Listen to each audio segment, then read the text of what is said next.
বন্ধুরা, কিভাবে সাধারণ একটা ক্রিমের বক্স দিয়ে একটা সুন্দর পেন্ডেন্ট আর জুয়েলারি তৈরি করে নিলাম, সেটাই আজকে তোমাদের সাথে শেয়ার করব। বক্সটা আমি একটা শেপ দিয়ে কেটে নিলাম।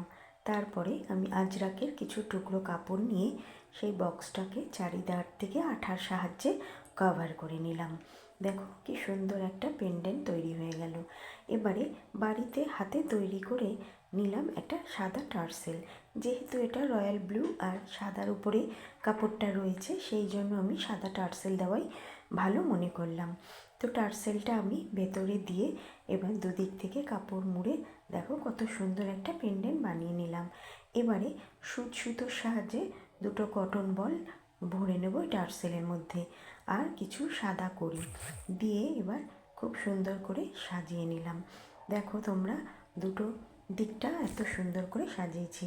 এবার টার্সেলটা ছোট বড় করার জন্য একটা কটন বল দুটো টার্সেলের মধ্যে ঢুকিয়ে দেব, আর কিছু কড়ি দিয়ে সাজিয়ে নেব পেন্ডেন্টটা। তো বন্ধুরা দেখো কত সুন্দর লাগছে, তাই না? পেন্ডেন্টটা তোমরা ঠিক এইভাবে তৈরি করে নিতে পারো। এবার আমি তৈরি করে নেব এই পেন্ডেন্টের সাথে মানানসই দুটো কানের দুল।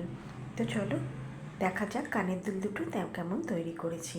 এই দেখো, সিম্পলের মধ্যে একই রকম দেখতে আমি দুটো কানের দুল তৈরি করে নিয়েছি। তো বন্ধুরা, ভিডিওটা ভালো লাগলে অবশ্যই লাইক কমেন্ট করে আমাকে উৎসাহিত করো।